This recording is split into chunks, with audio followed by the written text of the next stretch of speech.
Hello, and welcome back to Coin Lady channel. Today, we'll discuss the rules that govern the crypto space. Today, we're going to discuss a national shame. Is there any room for negotiation with Coinbase? Sit back and prepare to be amazed as we discuss the strategic alliance between Visa, MasterCard, and Western Union in the realm of payment processing. Let me lead you to the land of promise. Price of Bitcoin has dropped by 2% to $26,805. In the last day, Ethereum has been worth $1,823. The decline is 1.91% in the previous day. USDT and MUSDC have returned to their dollar pegs, while XRP has dropped to 45 cents. Presently, it is 1.1% lower. The value of the cryptocurrency market as of the previous day was $1.11 trillion. And therefore Bitcoin's market share rises to 45.73%. I already mentioned my NFTs earlier today. In the pilot episode, I'll debut the video and revisit my NFT study. Here is yours truly, DJ Gripple, with the Throwback Vice mixtape. Sleepyhead Van Winkle, do you get the joke? Get the Oasis spice going, because the man has a face full of aces? If you were confident in your knowledge of NFTs, you might put your fears about not knowing which NFT to buy to rest. You have no idea what NFTs actually do. You dismiss it as a meaningless image after finding it online. Totally got it. But that is precisely why I developed this fantastic software.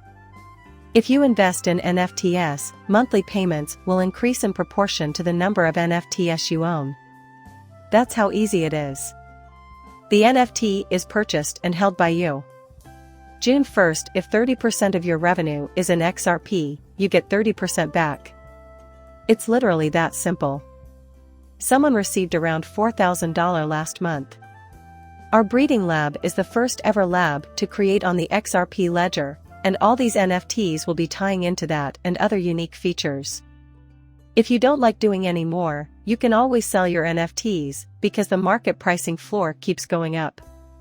Consider the following link and join the discussion.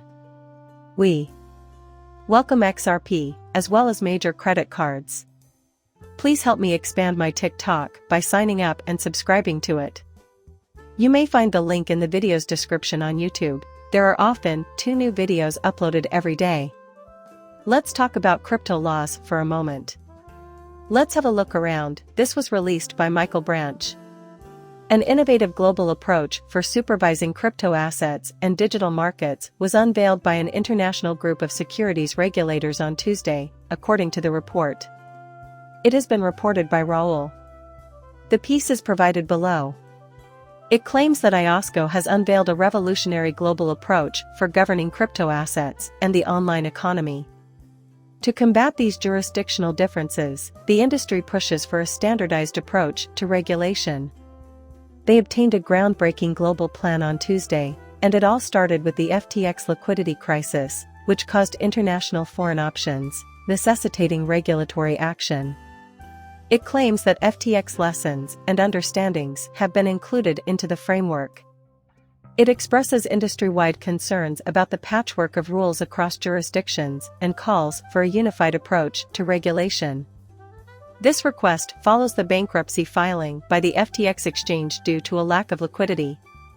On Tuesday, Chair Jean Paul revealed her proposals about Vela and hailed them as a major step forward in tackling the clear and present dangers to investor safety and market integrity. Conflicts of interest, market manipulation, cross-border regulatory cooperation, crypto asset custody guidelines, operational risk migration, and the proper treatment of retail customers are just a few of the many topics covered by the proposed standards. That is a good one, actually. Regulations have bought off the public opinion.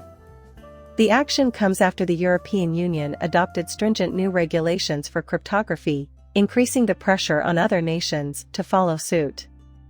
Guys, this is very cool. Where this is going, I approve. Let's wait and see what develops. What about humiliating? Make crypto less embarrassing again, as the Wolf of Wall Street put it. Especially for the United States, crypto is a nightmare. Where is the president of the SEC when he is needed? And what does he respond when asked a wide variety of questions by high-caliber members of Congress? The rules are unambiguous.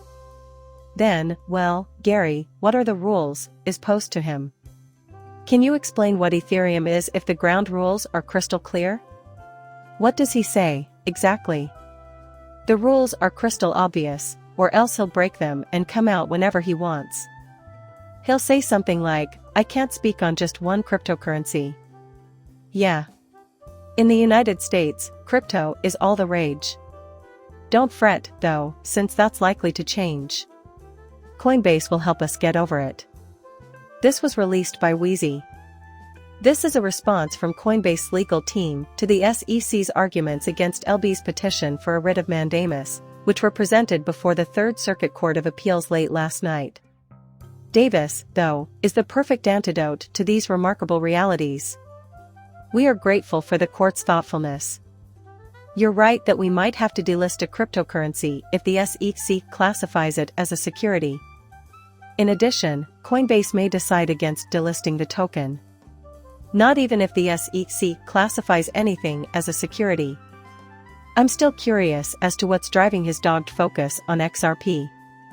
Right? Here it is. You may see it here on the screen, for any of you who are interested. Coinbase and the SEC have announced FDA restrictions. I've called and seen this previously. The SEC has publicly stated its view that cryptocurrencies constitute securities. This in no way implies safety. Coinbase is not obligated to take your advice, so keep that in mind. Respect and hear me out. While it was never mandatory, Coinbase did decide to delist XRP. I intend to continue trading in the market. Isn't it intriguing that they won't explain why they delisted XRP? Just much everywhere in the world? Right? They desired everything there was to offer. They were trying to make it so we couldn't afford it. Just kidding.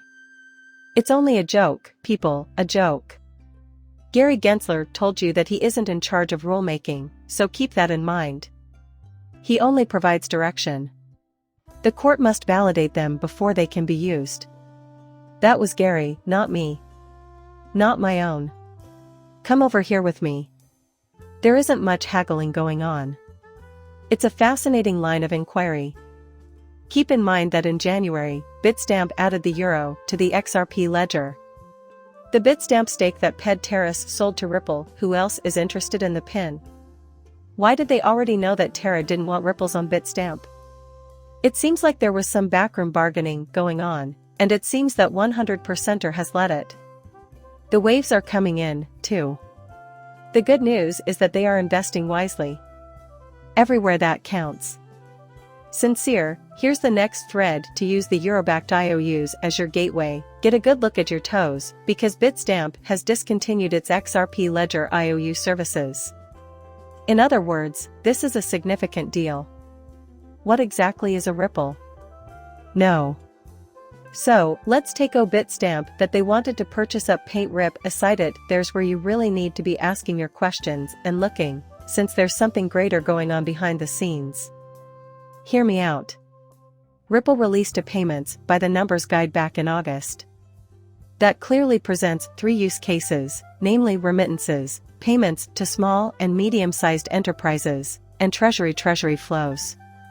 This document gets right down to business. As an example of one of the 3 use cases, it employs 3 partners to show remittances. No one cares about Tangela, of which Ripple owns 40% of SME payments, but the Treasury does. MoneyGram's reserves are backed by XRP, as is public knowledge. Given the importance of these partners and their investments over the past few years, the port is providing a context and making some clarifications. Then, we combine XRP's RippleNet and the leaflet.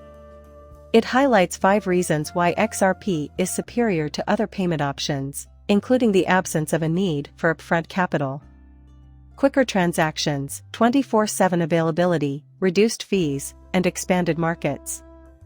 The Philippines' on-demand liquidity railroads and cheaper, faster remittances are discussed in detail. Payments for SMEs, reduced expenses, and access to untapped markets.